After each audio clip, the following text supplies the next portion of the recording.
प्रश्न एक, निम्न में से किन हड़प्पन नगर में जूते हुए खेती का निशान मिले हैं? कालीबंगन, धोलावीरा, मोहनजोदाड़ो, लोथल। तो ये हड़प्पन नगर सिंधु सभ्यता के अंतर्गत आता है।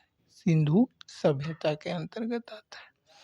सिंधु सभ्यता के ये 4 नगरों में किस में हमें जूते हुए खेत का साक्ष्य मिला है? तो जूते हुए खेत का साक्ष्य कालीबंगन से मिला है। कालीबंगन राजस्थान में स्थित है और ये घग्गर नदी के किनारे स्थित है। धोलावीरा ये गुजरात में स्थित है। इसे यूनेस्को ने 2021 में विश्व धरोहर में शामिल किया है। विश्व धरोहर में शामिल किया है और ये भारत का 40वां विश्व धरोहर, भारत का 40वां विश्व धरोहर है। ये गुजरात में स्थित है। मोहनजोदाड़ो जो है सिंधु सभ्यता के सबसे बड़ा नगर थे। सबसे बड़ा नगर थे सिंधु सभ्यता में, सबसे बड़ा नगर था। और ये लोथल ये गुजरात में स्थित है और ये सिंधु सभ्यता के समय जो है एक बंदरगाह हुआ करते थे। लोथल क्या हुआ करते थे? बंदरगाह। तो आपका सही उत्तर ऑप्शन है, यानी किस नगर में हड़प्पन जूते हुए खेत का साक्ष्य मिला है? तो कालीबंगन से, जो राजस्थान में घग्गर नदी के किनारे स्थित है। अगला क्वेश्चन देखते हैं। अगला क्वेश्चन है, निम्नलिखित में किस शासक ने चतुर्थ बोध संगीति के आयोजन कश्मीर में आयोजित की? चतुर्थ बोध संगीति, तो बोध संगीतियाँ कितनी हुई? 4। प्रथम जो बोध संगीतियाँ हुई थी वो महात्मा बुद्ध के मृत्यु के समय, महात्मा बुद्ध के मृत्यु यानी 483 ईसा पूर्व में हुआ था। इस समय जो शासक था वो अजातशत्रु शासक था। अजातशत्रु के शासन काल में राजगीर में हुआ था और इसका जो अध्यक्ष बनाया गया महाकश्यप को बनाया गया, अध्यक्ष महाकश्यप को बनाया गया। और जो दूसरी बोध संगीतियाँ हुई इससे 100 साल बाद यानी 383 बीसी में हुआ था, 382 ईसा पूर्व में हुआ था, काला शोक के शासन काल में। इसका जो शासक था वो काला शोक था और ये वैशाली में हुआ था, वैशाली में हुआ था। और इसका जो अध्यक्ष साबकामी को बनाया गया था, साबकामी को। और जो तीसरी बोध संगीतियाँ हुई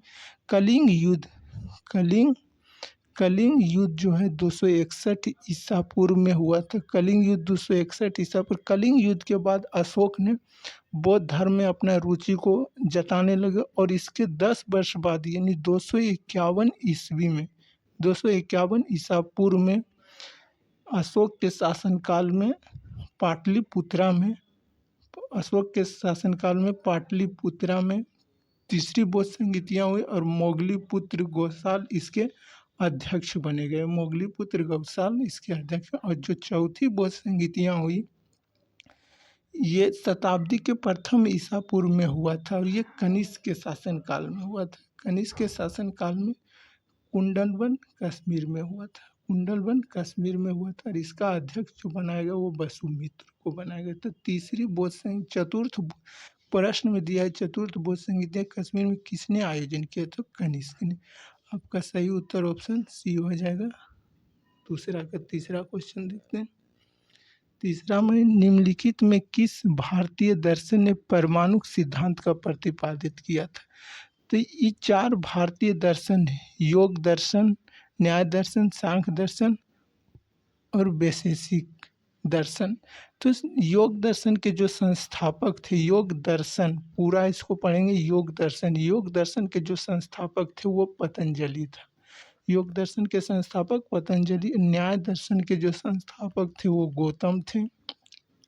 सांख्य दर्शन के जो संस्थापक थे वो कपिल थे। और वैशेषिक दर्शन के जो संस्थापक थे कनाद से, वैशेषिक दर्शन के जो संस्थापक थे कनाद थे। और कनाद को ही भारतीय परमाणुवाद के सिद्धांत के रूप में जाना जाता है। तो आपका सही उत्तर ऑप्शन डी हो जाएगा। अगला क्वेश्चन देखते हैं। चौथा में कह रहा है कि किस दिल्ली सुल्तान ने रक्त एवं लोह की नीति को अपनाई थी? ये दिल्ली सल्तनत के अंतर्गत आता है। तो दिल्ली सल्तनत में शासन करने वाला पहला वंश था गुलाम, दूसरा खिलजी, तीसरा तुगलक, चौथा सैयद और पांचवा लोधी था। गुलाम वंश का जो संस्थापक था बलबन, बलबन ने अपने विरोधियों के प्रति रक्त एवं लोह की नीति का पालन किया था। बलबन, तो आपका सही उत्तर ऑप्शन बी हो जाए। बलबन को उगलू उगलू खां के नाम से जाना जाता है। बलबन बलबन अपने दरबार में सिजदा एवं पेबोस प्रथा की शुरुआत की थी। सिजदा एवं पेबोस प्रथा की शुरुआत किसने की थी? बलबन। फारसी धर्म में पहला दिन जो होता है, पहला दिन को नवरोज त्योहार के रूप में बलबन ने ही मनाया था। तो आपका सही उत्तर ऑप्शन बी हो जाएगा, 4 का बलबन। 5वां क्वेश्चन है, किस मुगल शासक ने चित्रकारी के लिए कारखाने बनवाए थे? तो जो अकबर के समय जो है चित्रकारी का जो है नियमित रूप से विकास हो रहा था और अकबर ने चित्रकारी के लिए एक कारखाने का निर्माण करवाया था। यानी कारखाने, इसमें जितने भी चित्र बनाए जाते थे इस कारखाने में रखे जाते हैं। लेकिन लेकिन चित्रकला का स्वर्ण युग जो है, चित्रकला का स्वर्ण युग जहांगीर के शासनकाल को कहा जाता है।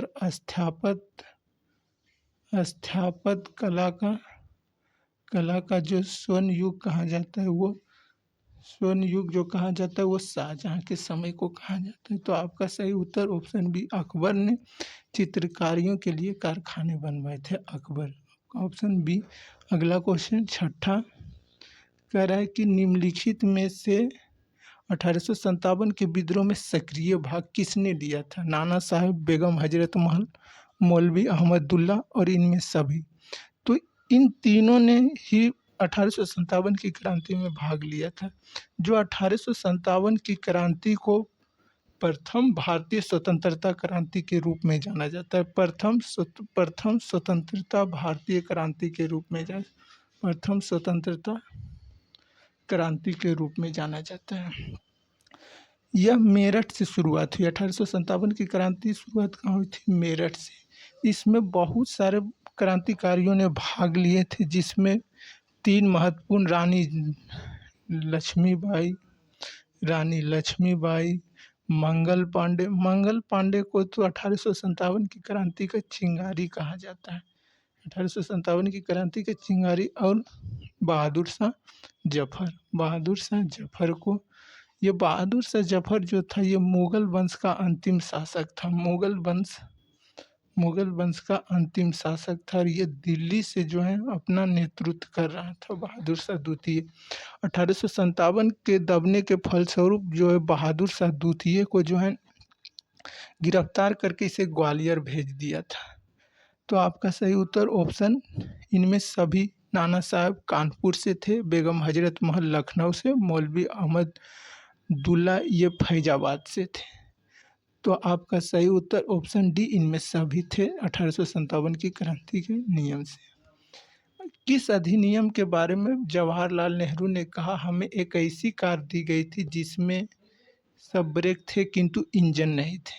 तो भारत सरकार अधिनियम 1935 भारत सरकार अधिनियम को पंडित जवाहरलाल नेहरू ने कहा था, हमें एक ऐसी कार दी गई है जिसमें सब ब्रेक है किंतु इंजन नहीं थे।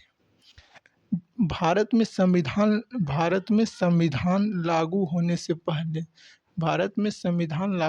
से पहले जो भारतीय ने इसी अधिनियम के तहत भारत चल रहा था।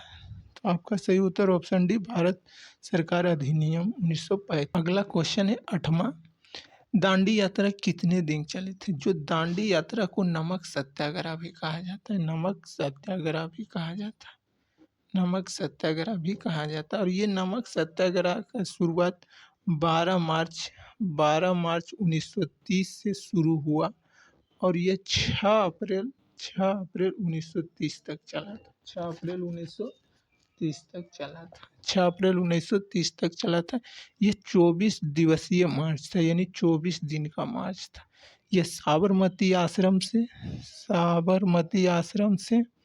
आश्रम से दांडी के बीच था और इसमें महात्मा गांधी ने अपने 78 सहभागियों के साथ